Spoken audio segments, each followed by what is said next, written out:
Bom, gente, vamos nos apresentar aqui então para a gente começar o nosso tema de hoje. Eu sou Jaqueline Maia, sou psicóloga, atendo aqui na Clínica Cognitiva Crianças e Adolescentes e faço orientação de pais também. E hoje a live é para os professores, né? A gente está com um tema bem bacana.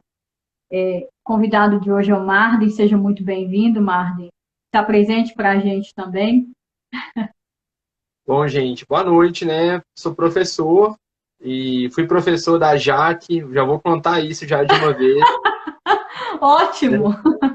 O professor da Jaque há um bom tempo atrás, eu não vou falar quanto tempo para não entregar, né, a nossa idade. Não, E não, deixa pra lá.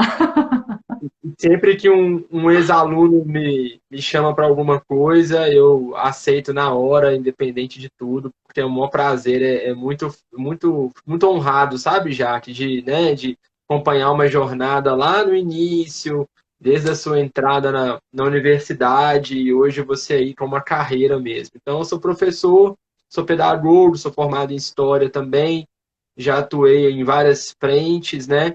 E hoje eu sou assessor pedagógico do Bernoulli Sistemas de Ensino, do Bernoulli Educação, é um grupo, se tiver alguém nos assistindo fora de Minas, né?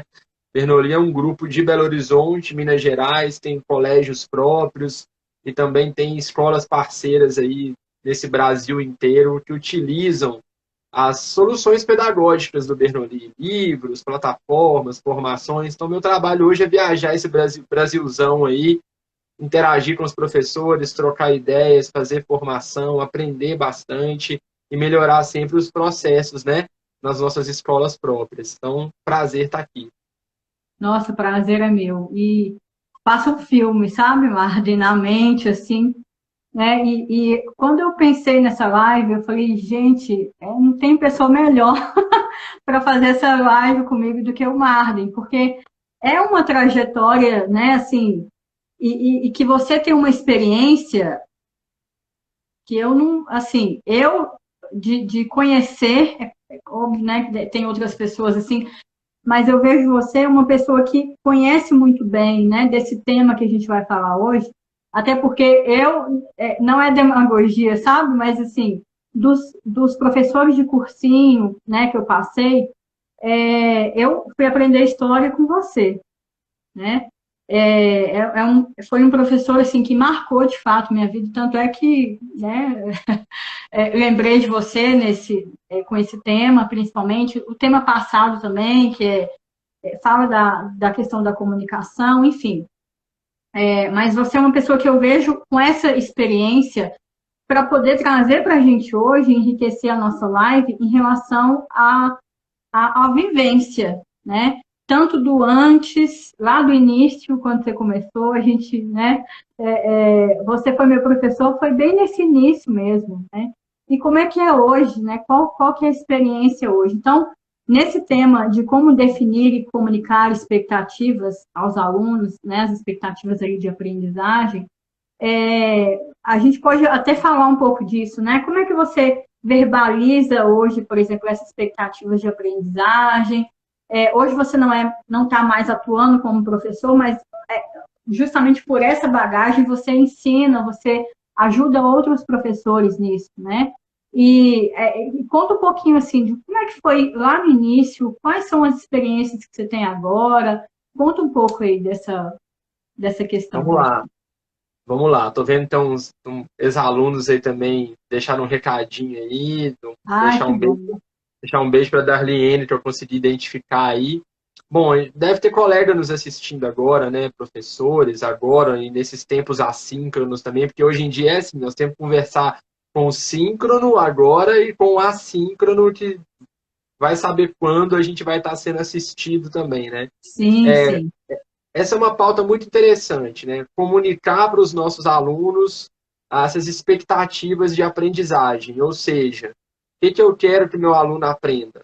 Essa é a pauta de todo professor, gente, desde a educação infantil até a faculdade.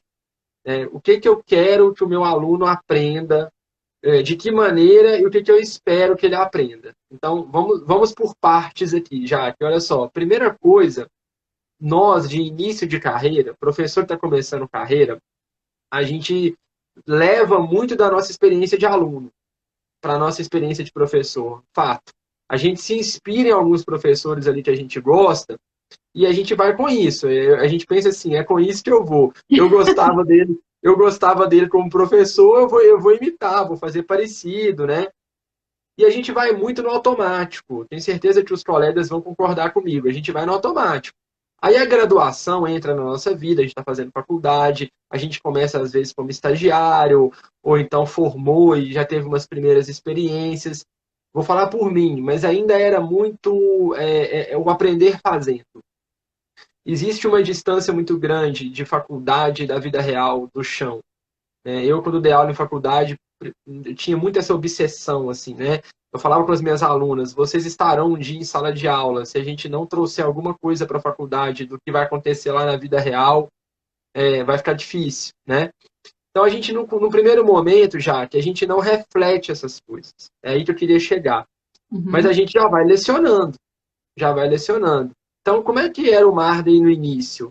Eu aplicava as minhas atividades, aplicava as minhas propostas, e eu tinha na minha cabeça sempre tudo muito claro do que eu queria. Quero que meu aluno aprenda. Essa é a resposta que a gente dá. Só que aí os problemas começam a aparecer na vida de um professor, né? Primeiro problema. O que você quer que o seu aluno aprenda, não necessariamente ele tem maturidade cognitiva para isso. Vamos começar por aí. E eu descobri isso só depois. Eu passei uns bons tempos de faculdade, eu não me atirava para isso. Muitas vezes a gente cria uma expectativa de aprendizado cognitivo que não tem relação com a estrutura cognitiva daquele nosso aluno. Vou te dar um exemplo. A gente pede grandes análises e grandes relações para o nosso aluno que sequer entendeu ainda aquele conceito.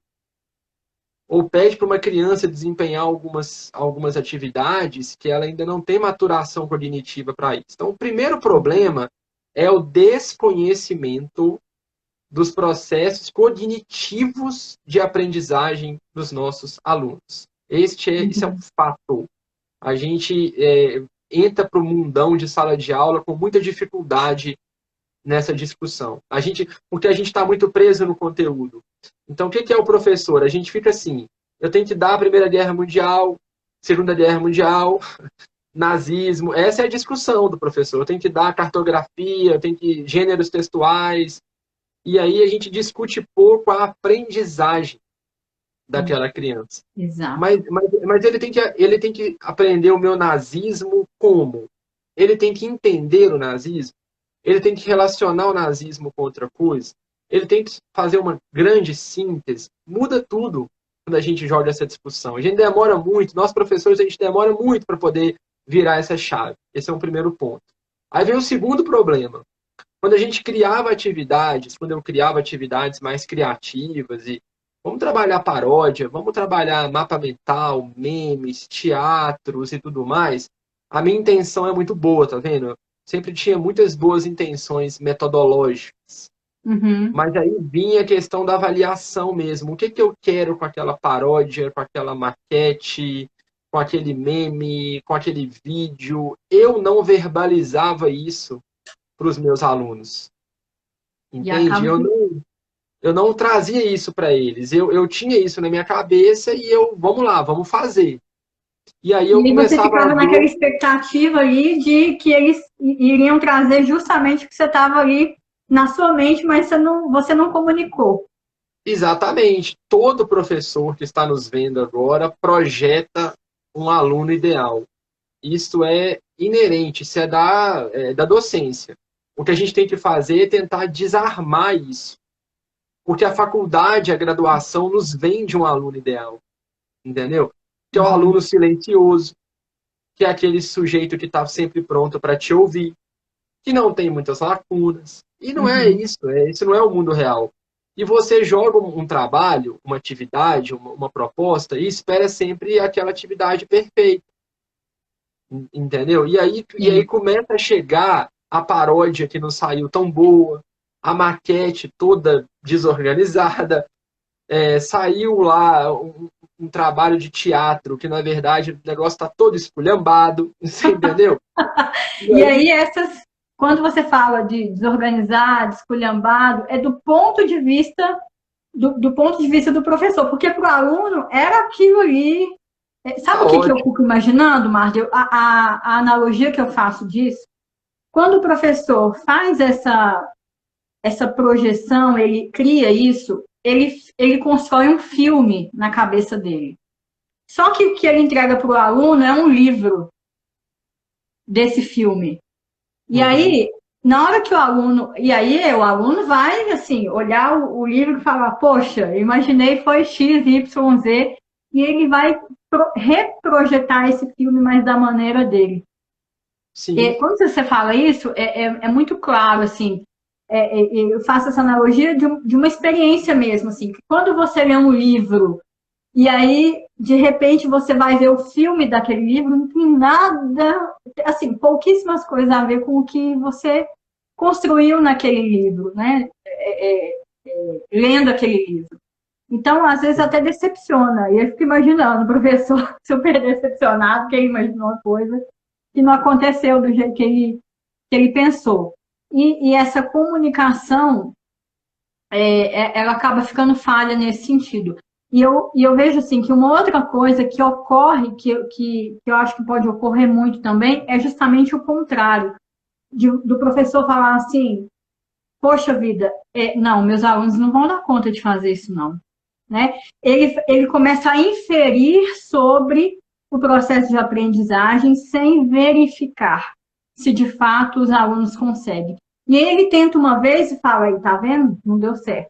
Mas a gente que eu como psicóloga e você como professor, a gente sabe que o processo já diz, né? É um processo de aprendizagem. E aí e aí é claro que entra outras questões, porque o professor tem data para entregar tal coisa, né? Tem outros protocolos que às vezes não dá tempo dele desenvolver dentro de sala de aula para falar assim, poxa vida, eu consegui que a minha turma fizesse tal coisa, né? Mas num processo longo ele de fato fica comprometido, né?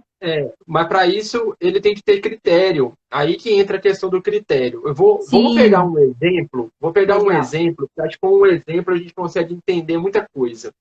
Vamos Ok. criar, todo mundo que está aqui acompanha comigo, assim, vou pegar um exemplo real, que aconteceu comigo mesmo como professor. Oitavo ano do fundamental.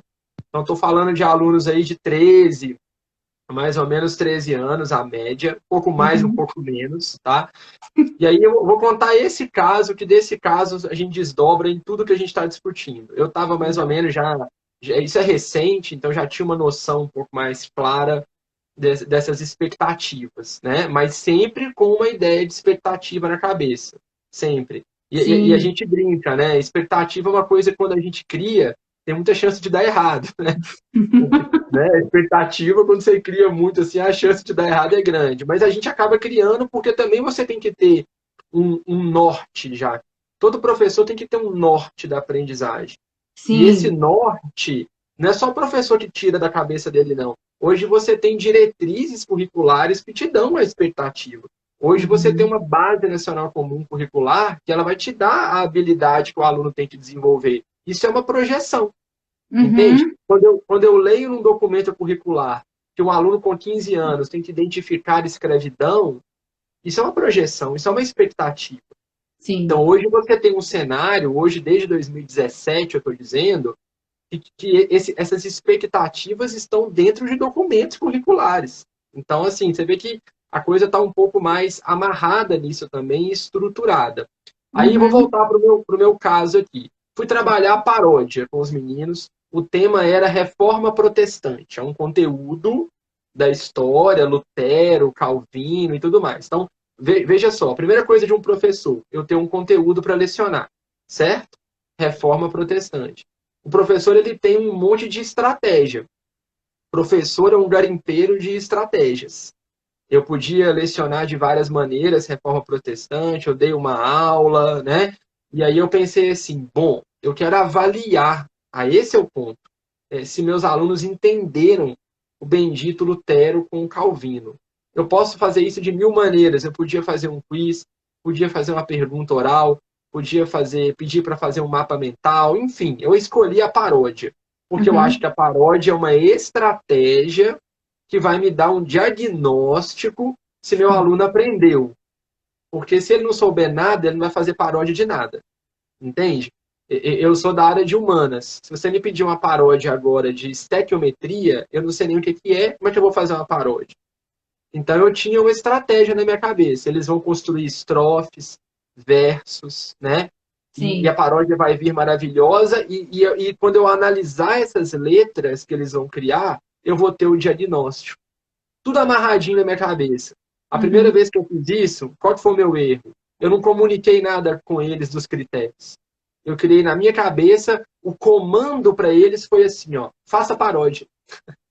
Pensa, gente, faz Falou uma o tema paródia. e aí faça paródia. Paródia da Reforma Protestante. A primeira vez que eu trabalhei paródia foi assim. Faça uma paródia cujo tema é Reforma Protestante. Ponto final. Aí o aluno está lá na casa dele. Imagina a cabeça do estudante. Ele pensa assim, bom, eu tenho que fazer uma paródia. Eu tenho que fazer uma música aqui. E aí vieram coisas já que, assim, letras nada a ver com nada. Eu lembro de uma época que era o Rebolation. E os meus alunos criaram o Reformation. O Reformation. E a letra só tinha isso, o Reformation, não tinha mais nada, não. O Reformation. E aí eu me vi na condição de comunicar a eles que a paródia estava ruim. Agora, olha só, a gente entra numa esfera, olha só, a paródia não está boa. Mas por que, professor? Foi engraçada. Olha o contragolpe que eu sofri. Os critérios que eles adotaram, né? Exatamente. Eles me contra-argumentaram. Como que foi ruim se, primeiro, foi engraçada? Segundo, os alunos vieram fantasiados de Lutero. Todo mundo foi com roupinha, com carequinha do Lutero. Eles chamaram até o nome da banda, Os Luteranos. E eles ficaram assim, eu vou arrasar, porque eu tô engraçado, eu coloquei uma vestimenta, eu criei o nome da minha banda, a letra eu coloquei lá Reformation, ponto final, e vai ser isso mesmo. E aí o professor Martin ficou muito frustrado. Porque na minha cabeça, a caracterização era o de menos. Eu queria ver a qualidade da letra. Adivinha o que faltou? O diálogo, entende? Hora nenhuma eu comuniquei a eles as expectativas. Aí, contando o final da história, quando no final, mais recentemente, continuando a trabalhar paródias, o que eu fazia antes? Colocava uma lista de critério para eles com as habilidades que eu queria desenvolver ali. Eu quero que vocês sejam criativos, mas identifiquem conceitos da reforma protestante nas estrofes. Eu colocava até em níveis, que a gente chama de rubrica hoje. O nível 1, o aluno não conseguiu identificar alguns conceitos, mas foi criativo. Nível 2, foi criativo e conseguiu identificar grande parte dos conceitos. Nível 3, foi extremamente criativo e identificou todos os conceitos do conteúdo. E aí o aluno já recebia isso antes. E isso é muito metacognitivo, porque ele já fazia a paródia toda hora olhando para o critério. Toda hora. Ele ficava mapa, fazendo né? a paródia. Exatamente, é um mapa que ele pensava assim, ó, professor, eu não estou atingindo o que ele pediu. Então vamos tentar fazer isso. E aí você não pode punir o aluno que não atingiu o ideal. É um diagnóstico, não é punição. Entende? Então, aquele aluno que não alcançou o nível que você desejou, tá tudo bem. Tá tudo bem. Essa frase é muito importante. Está tudo bem. Você tem um diagnóstico. E entra num conceito da psicologia, Marta, que é criar expectativas versus celebrar. Disso que você tem, né? Disso que você construiu, o que é que você conseguiu alcançar, né? E é claro, comunicar aquilo que, né? E aí vai depender da forma como é que os professores fazem isso, que é de comunicar essas expectativas, né? Mas não, igual você falou, não punindo por não ter conquistado, mas diante disso, o que é que você conseguiu aprender e o que é que a gente pode trazer, né? Daqui para frente, como é que a gente pode fazer diferente? Isso. A gente chama isso de intervenção pedagógica, por exemplo, né? Como é que Uhum. você vai reprogramar sua rota? É isso mesmo. Ó, meus alunos, grande parte da turma fez uma letra que eu considerei nível muito iniciante. Então, isso é um sinal que eu preciso ainda dar conta melhor desse conteúdo. Ele não está totalmente absorvido ainda. Eu vou insistir aqui, eu vou mudar a minha estratégia, vou caminhar com outra. É isso. É isso. Uhum. Quando você comunica, e comunica de uma maneira que não seja punitivo, você tira o peso da avaliação. A gente que é Uhum. professor, a gente sabe, a avaliação tem um peso enorme, entendeu? O Uhum. aluno ele está sempre refém do resultado final. Então ele está interessado Sim, com os nomes e com as notas. com a nota. Quanto que eu tirei e se eu alcancei ou não alcancei. Ponto final. Uhum. Quando você vai nesse trabalho mais do processo e falando com eles nesses critérios, o que importa é o processo. Então, pessoal, olha só, tudo bem, na próxima rubrica a gente faz a comparação de novo, os próximos critérios a gente compara uma paródia com a outra, é isso que importa. Mas toda escola, já que vai ter a hora da avaliação mais tradicional. Isso é Sim. cultural. Mas a gente sempre tem as horas dos trabalhos, e são nessas horas que a gente pode contribuir para uma avaliação mais formativa, Uhum. entendeu? Que não seja um massacre, que não seja rotulante, aprendeu, não aprendeu. A gente consegue Uhum. quebrar esses rótulos, principalmente com as crianças. Nossa, eu atendo crianças e assim, é literalmente isso. Tá, mas aí eu falo, mas tal coisa eu fui ruim. E aí entra um monte de. Ele começa a se rotular, né? Ai, Sim, mas se eu chegar com essa nota ruim, meu pai, minha mãe, ai, meu professor vai achar que eu sou burro, que eu não consigo. E tem uma expectativa, eu não sei, assim, se vocês, né, percebem isso em sala de aula, aqueles alunos que têm sempre notas mais altas, eles têm uma expectativa tão grande por parte dos professores e dos pais que, assim, cometer um erro é assim, inadmissível, né? E o como que ele fica, o medo dele, por exemplo, o medo dele de errar é tão massacrante para ele, né? Porque ele uhum. está com essa expectativa de o que meu professor vai pensar de mim. Meu Deus, se eu não tirei uma nota ótima, se eu estou acostumada a tirar 10, 10, 10, se eu tiro e nem é tanto, né? Se eu tiro um 9,5, se eu tiro um 8, eu já sou o fracasso total. E aí, na psicologia, a gente chama de erros cognitivos, que é o 880, né? O pensamento dicotômico. Ou eu sou aluno nota 10, ou se eu tirar menos que 8, aí eu já sou um fracasso total. Por isso que a E, gente tem que variar essas estratégias, porque a prova, quando ela é um instrumento muito cru, o professor é refém dessa mensuração em nota, não tem jeito, né? A gente fica lá no 5, no 4, no 8, no 7, e isso é um inferno que nos acompanha a vida toda. E aí, nós temos que fazer uma homenagem aqui, sabe para quem? Para a educação infantil. Porque a educação infantil, ela não é isso. A criança na educação infantil, ela não é avaliada com nota, graças a Deus, né? Ela é avaliada na sua integralidade, com portfólios, com processo. Se uhum, tem um segmento hoje, isso eu tenho que falar assim, em alto e bom tom. Se tem um segmento hoje que faz uma avaliação verdadeiramente formativa, se chama educação infantil. É o segmento que tem que ensinar todos os outros de como avaliar sem o rótulo, de como não ficar refém da nota, porque ninguém tem coragem de fazer isso para a criança. Como ninguém tem coragem de fazer isso, o professor, então, ele faz uma avaliação muito mais integral.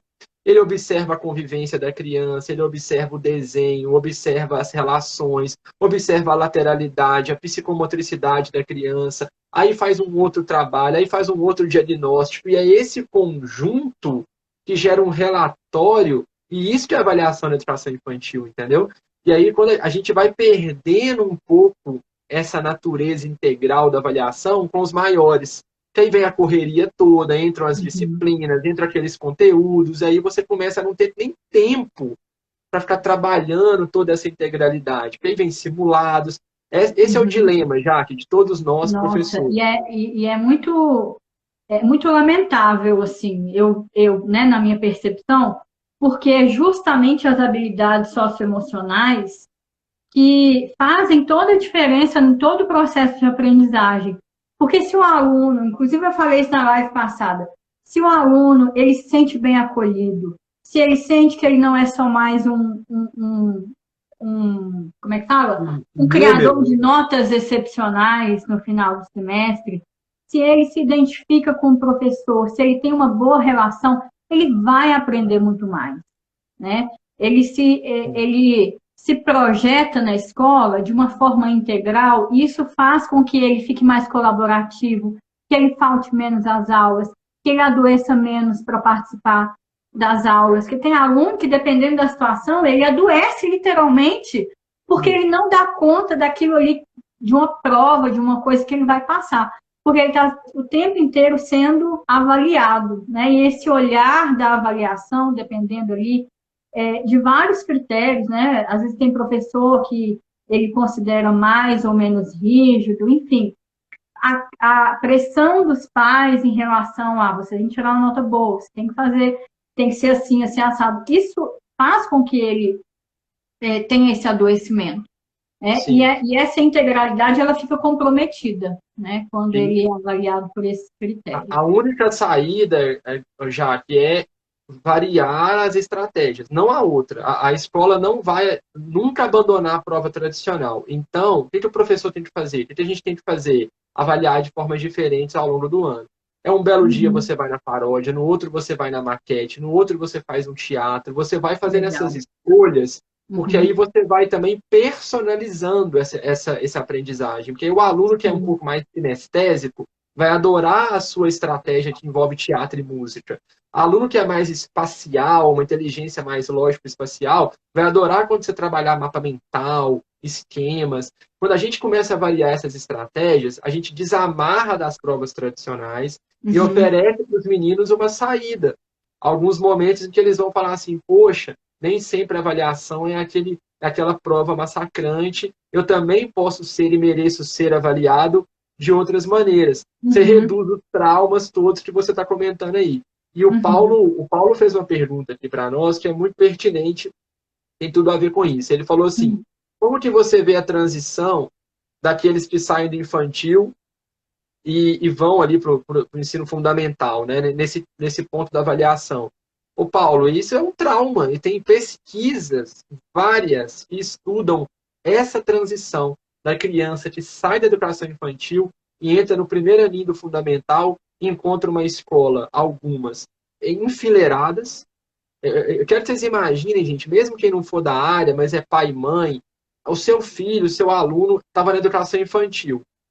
Ou seja, círculos, não tem carteiras, vai para o parque, volta para o parque, vai lanchar, faz uma rodinha, conta, faz reconto. Aí ele sai dessa lógica e vai para uma carteira, sabe, para fazer uma chamada, entende? E ele vai ter prova já na primeira série, tem colégios que já massacram de cara na primeira série, bota prova para fazer. Gente, é traumático em alguns casos, né? Essa transição é seríssima do infantil para os anos iniciais. Tem meninos que sofrem muito com essa condição de escola. Essa não é a escola. Eu brinco, já que na educação infantil, o menino chora que ele não quer sair da escola. Colegas da educação infantil vão concordar comigo. A mãe vem buscar, a criança não quer ir embora, não. Quantas vezes eu já vi isso na pele? A criança não quer ir embora. E se não tiver aula no dia, ela morre. Chega com os maiores, ele chora para ir para a escola. Ele não quer ir de jeito nenhum, entendeu? Ele não quer ir, mata a aula. Então, alguma coisa aconteceu, gente. Alguma coisa aconteceu. Porque se na infância eles amam a escola e chega no ensino médio, é quase uma tortura, tem alguma coisa aí. E essa alguma coisa passa pelo nosso tema, pelo rótulo da avaliação. E passa pelo que a gente está falando aqui. Não há diálogo nessa avaliação. É uma coisa meio fria. O professor avalia e eu faço essa prova. Quando a gente estreita esse vínculo, e você falou aí, quando o professor tem mais sintonia com o estudante, essa relação afetiva é condição para a aprendizagem. E a gente pode fazer isso na avaliação. É muito tabu, sabe? Eu já passei isso na pele. Eu tinha esse tabu. se eu contar para os meus alunos o meu critério, parece que não é uma avaliação. Parece que eu estou fazendo algo errado. Então, é um tabu que a gente também tem que desconstruir, entendeu? Uhum. Então, assim, qual que é o nosso dilema hoje? A avaliação precisa diminuir a carga cognitiva da avaliação. Essa avaliação não pode ser esse drama todo. Ela tem que ser mais processual. E para isso eu tenho que comunicar com os meninos. Gente, eu quero isso, o critério é esse, fiquem tranquilos, vamos tentar sondar isso, vamos avaliar isso, vamos testar isso e dar um feedback já. Aí é um ponto que a gente falha muito. Eu já falhei muito no feedback. Às vezes Uhum. eu dava um critério, o aluno me entregava e eu não dava o feedback. O feedback era uma nota, ou então visto no caderno, ou então é isso aí, gente, tá ótimo.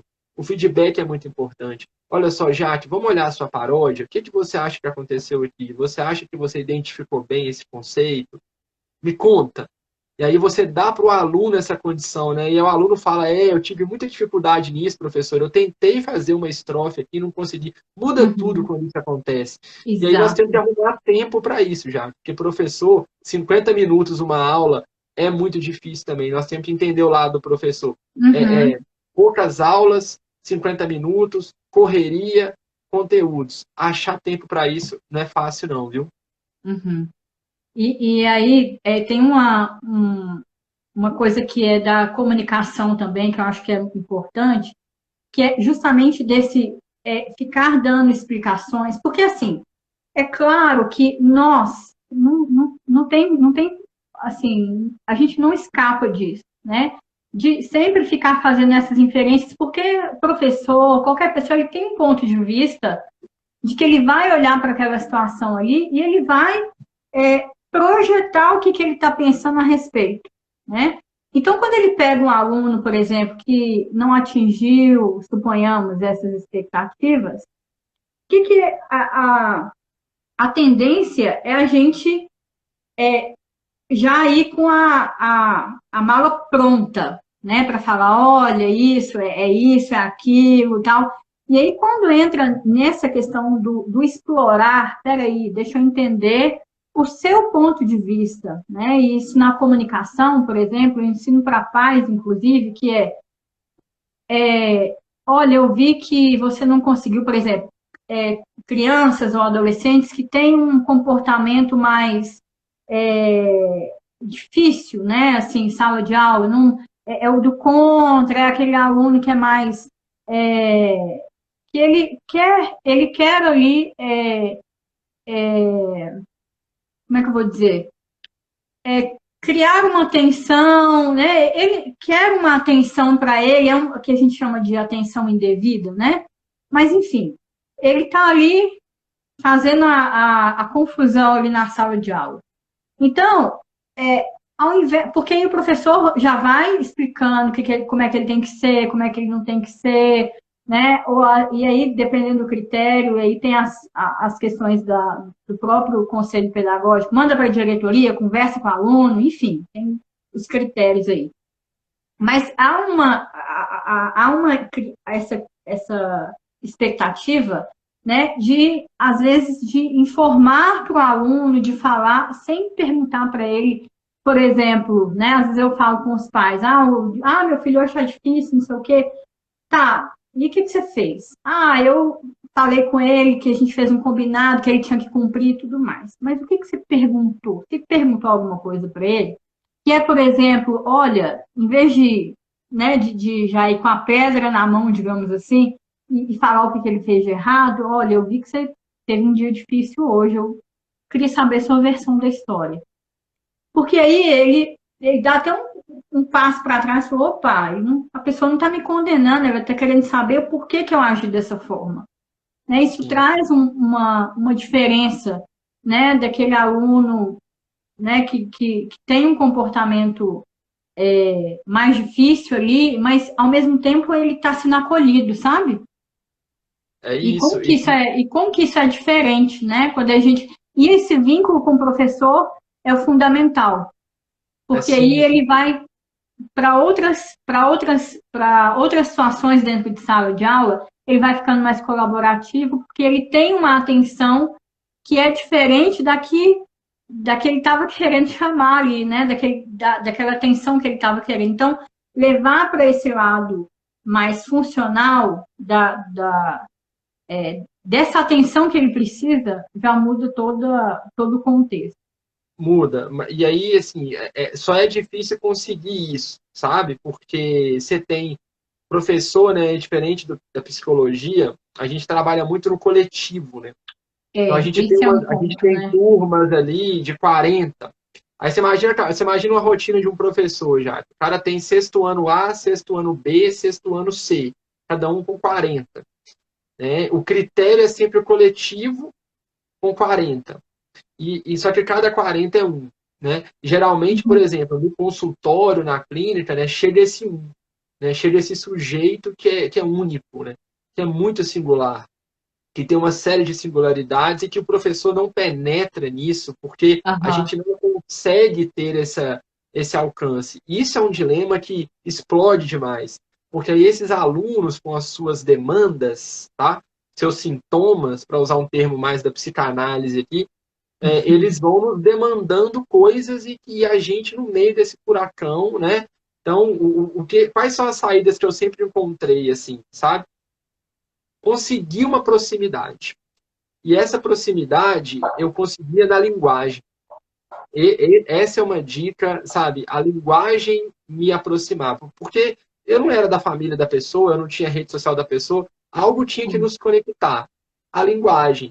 Então eu buscava exemplos do cotidiano deles e buscava me aproximar. Chegava uma época com algumas turmas que eu já estava jogando bola com os meninos. Todo o contexto que eu consegui essa aproximação, tudo melhorou. A avaliação ficou menos traumática, a aprendizagem fluiu melhor. Então, assim, mas sempre, ô Jaque, sempre vai ter aquele componente ali, como é que eu vou te dizer, de uma turma que você não acessa todos, sabe? E Sim. o professor não pode sofrer com isso. O que ele tem que fazer é ser justo nos Uhum. critérios, ele tem que ser justo, né? E variar um pouco as estratégias dele para conseguir alcançar todo mundo, para todo mundo ter um olhar assim, poxa, esse cara está sempre tentando pensar em atividades diferentes, Uhum. variadas. Porque ele tem na turma quem é mais artista, ele tem que conectar essas linguagens. Ele tem que Sim. trabalhar mídias diferentes, estímulos diferentes, porque aí ele vai acessando partes de cada um. E aí ele Legal. começa a perceber até o alcance que a turma dá para ele. É diferente, né? Uhum. Agora, então assim, não há outra forma. A gente vive hoje um momento assim, muitos laudos, muitos alunos diagnosticados com um monte de coisa que a gente nem sabe se esse laudo procede ou não, entende? Aham. E nós, no meio disso, pensando uma avaliação para todo mundo. Imagina que dificuldade, né? Então, assim, faz parte também. Essas dificuldades fazem parte. Eu acho que o quão mais a gente conseguir acessar o nosso estudante, melhor.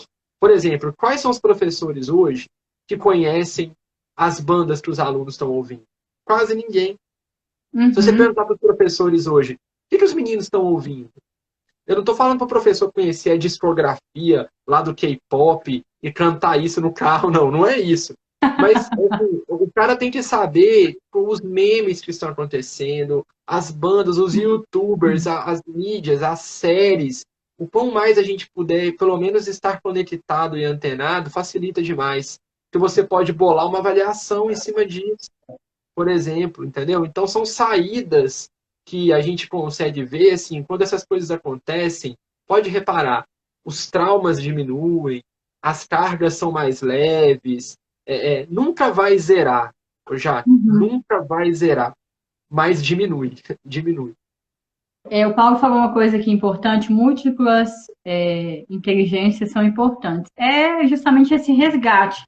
E eu, em consultório, meu Deus, eu tô atendendo criança, Marga, aí é assim, um dia é Naruto, o outro dia é Roblox, o outro dia é Sonic, o outro dia é... Tem coisa que eu nem sei o que que é, né? E aí, o que que eu vou fazer? Eu vou justamente explorar lógico, eu não tenho condição de assistir série de Naruto para poder saber de tudo, né? Mas o que que eu pego? Às vezes eu pego um resumo e falo o que que é que tem, o que que eu posso aproveitar disso aqui para poder levar para esse paciente, para poder trabalhar as questões dele. E aí eu descobri uma coisa muito legal que a gente descobre em jogos, que é qual que é a estratégia, qual que é a lógica desse jogo e como é que eu posso passar isso para a vida real. Porque ele se identifica muito melhor. Porque se eu trago algo, tá, eu tenho muitos recursos aqui que dentro da psicologia a gente faz, a gente trabalha, mas o fato dele se identificar muito com essa questão, com algo que ele está ali ligado todo dia, ele vai começar a fazer essas ligações e vai ter uma resposta muito mais positiva, porque ele sabe que eu estou interessada naquilo que ele se interessa, né? Sim, E eu exatamente. lembro uma vez você contando sobre a questão, eu não sei se foi você ou se foi algum outro professor, mas a questão do ensino de matemática, que você começou a falar, você deu um exemplo dos alunos ali que estavam mais em torno da periferia, né? E tinha a questão com arma, que eles gostavam muito de armas. Então, conta um pouquinho disso, assim. Foi É, você, foi outro fui eu, professor? Então, fui eu. Esse caso é, foi um colega meu, coitado, na melhor das intenções, né? Justamente nessa discussão toda que a gente está fazendo de adaptar o ensino à realidade do sujeito e tudo mais. O cara estava numa periferia muito violenta, né? E lecionando para menino, para criança, assim, era segundo aninho do fundamental, era adição e subtração, você imagina, né? E aí ele foi pensar assim, eu não vou trabalhar esses sinais matemáticos muito complexos e abstratos. O que que é maisinho? O que que é um maisinho? O que que é isso, né? É uma criança ainda, ela tem que entender a ideia da soma. uhum. Genial, genial a ideia dele. Começou muito bem, né? Aí ele falou assim, gente, vamos pegar nosso bairro aqui com essa naturalidade. Ele começou a falar assim: vamos pegar nosso bairro aqui que as pessoas morrem, né? Por exemplo, ó, a gente tem algumas balas no revólver. Aí você vai matar três pessoas. Ele Isso foi começou para criança? para Eu não criança, lembrava ele começou a criar toda uma situação, problema. Se a gente der mais uns 5 tiros, igual a gente ouve muita bala perdida, quantos tiros a gente ouve na bala perdida? O cara foi criando toda uma narrativa de tiro, revólver, né? Talvez hoje aí uma outra pessoa ia até gostar, né, dessa coisa de arma, mas assim, foi uma tragédia isso, né? Então, assim, mas aí tem tudo a ver com o que a gente estava falando no início, são essas coisas do início de carreira, olha que interessante. Vamos fazer esse gancho aí até para a gente entrar na nossa reta final, né? O cara tinha a boa intenção, tá vendo? Faltou a ele essa rodagem que só a carreira nos dá, que é a intencionalidade, que é você rechear as suas estratégias. Isso aí é a trajetória, é estudar, é ler, entendeu? É aprender com o colega que está fazendo, porque início de carreira a gente é muito assim, vai fazendo algumas coisas, né? Falta sofisticar e refinar as nossas ações com a intencionalidade disso, né? Você vê que ele tinha uma boa intenção, Hum, faltou, né? Então essas coisas faltou acontecem, né? critério. Faltou um monte de coisa aí, coitado, mas ele tinha uma boa intenção. Agora, olha só, Jaque, para a gente ir caminhar na reta final, eu vou deixar uma Hum, provocação para você, para vocês todos, né? Por mais que a gente fale de critério, a gente falou muito hoje disso, que é uma defesa que eu faço. Deixe os seus critérios claros aos estudantes, comunique antes, e se você quiser fazer algo ainda mais sofisticado, faça rubricas em níveis de performance distintos, maravilha, ou pelo menos fala os critérios que você vai avaliar, já está ótimo, né? E dá o feedback depois. Beleza, mas qualquer critério sempre vai carregar alguma coisa subjetiva. Não tem jeito de ser 100% racional no critério. E a gente tem que, sabe, o professor não pode sofrer com isso. E toda avaliação é comparativa. Me desculpe, mas é. Mas não quer dizer que você vai sair rotulando. Uma coisa é uma coisa, outra coisa é outra coisa. Né? Toda avaliação tem que ter baliza de comparação. Eu só sei que a sua maquete não foi tão boa porque eu também vi a do outro que eu achei boa. Por mais que você tenha critérios claros, a base da comparação ela é fundamental. O que a gente qual que é o cuidado? Aí é o cuidado que a gente tem que ter. Não medir você pela minha régua. Eu tenho uma régua e eu Uhum. preciso entender que cada um tem a sua e os processos de cada estudante aonde eles podem alcançar. Mas eu ter uma régua é importante para mim, entende? Uhum. Eu vejo que o professor se embaralha muito aí, sabe? Ele pega a melhor maquete e essa melhor maquete vira a régua de todo mundo. Entendi. E aí ele vai punindo todo mundo que não chegou naquele perfil ideal que ele escolheu do aluno ideal, entende?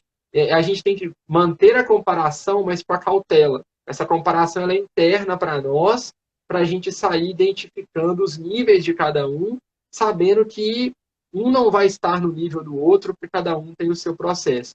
Isso é muito Exato. difícil, essa discussão aí daria um curso, mas eu acho que Sim. o grande ensinamento que eu tenho ainda na carreira, né? De toda hora refletir nisso, sabe? Eu não posso medir a Jaque por uma régua ideal. Eu tenho aonde eu quero chegar. Eu sei o perfil que eu queria. Mas se ela Uhum. não alcançou, faz parte, é o processo dela. Então, mas é inevitável comparar. O que eu não preciso fazer é expor isso a você. Tem professor que é assim, Jaque, o sexto ano A foi muito melhor. Não faz isso. Não faça isso, né? Gente, olha o trabalho da Jaque, olha esta paródia da Jaque. Isso é uma paródia que eu pedi. Gente, quantos colegas já fizeram isso? Olha o capricho, olha o caderno dessa Jaque, que maravilha.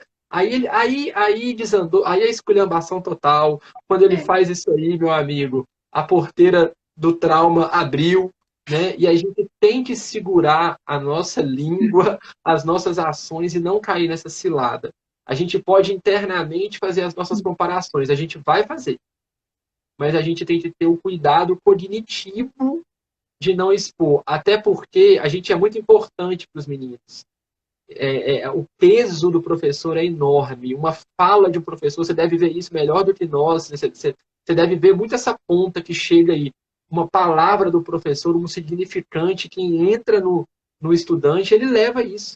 Eu sou burro, eu sou sem capricho, Sim. eu sou lento, eu sou infernal, eu sou. Então a gente tem que ter cuidado com esses estereótipos, com esses significantes, sabe? A gente tem que ter muito cuidado com isso. Acho que é a lição que eu deixo aí para esse nosso momento. Legal. E da parte da psicologia, complementando, Marder, e uma coisa que a gente falou lá no início, que é justamente quando você fala dessa régua, é entender que cada aluno tem seu processo e que principalmente porque ele pega ali, suponhamos, né, desde pequenininho ali na primeira infância, que hoje cada dia está mais precoce, né? Tem menino que está assim no maternal, né, que não saiu nem da chupeta, enfim. Entender que esse processo até os 25 anos, que é quando o cérebro realmente está maduro, né?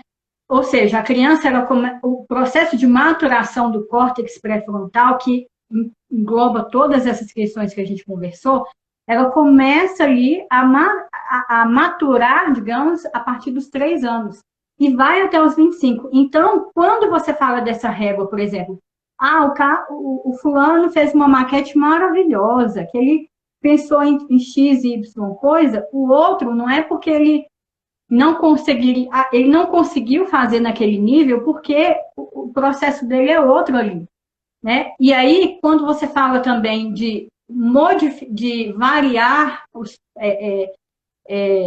as formas de avaliação, é justamente isso, porque aquele teve uma coordenação motora excelente para fazer aquela maquete, mas o outro, ele provavelmente vai trabalhar em outra esfera, que é talvez da paródia, de Sim. outros critérios, né? E aí quando a gente vai avaliar isso, um está mais para o visual, o outro está mais para a coordenação motora, o outro está mais para o auditivo, e por aí vai.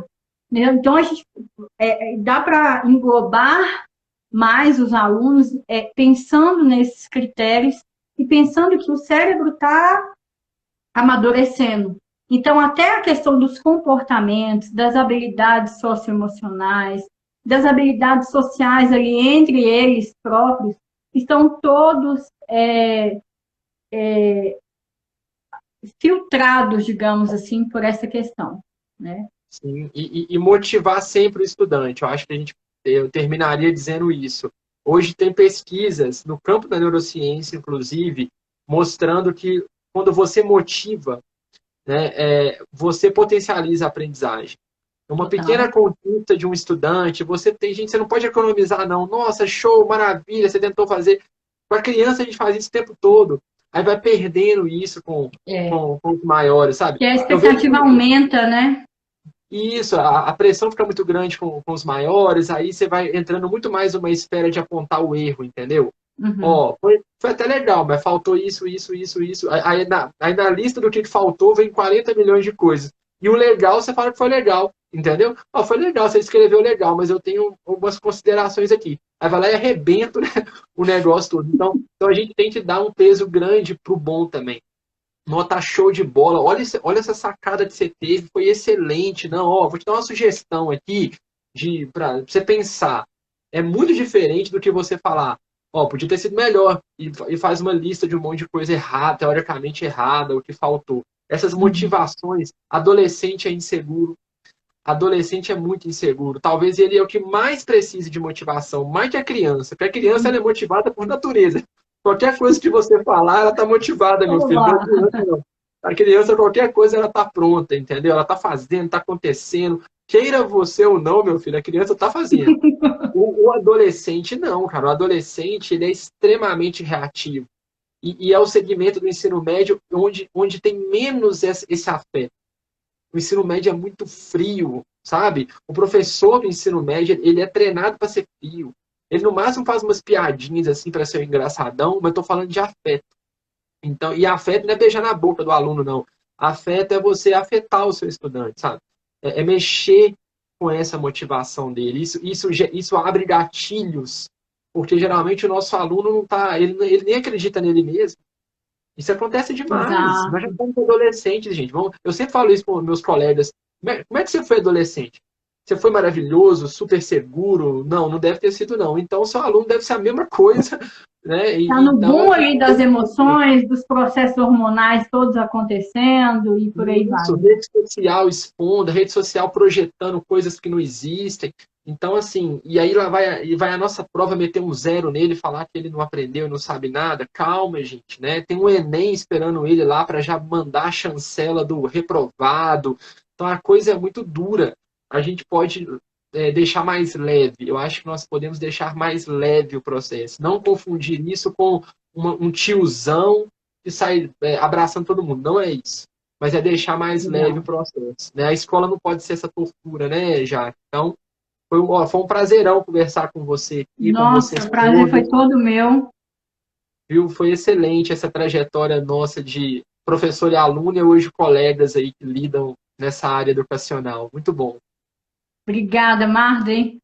Muito bom ter você aqui com a gente. Pessoal, já a gente calculou uns 45 minutos, mas já passamos quase uma hora por aí. Mas foi Isso. ótimo.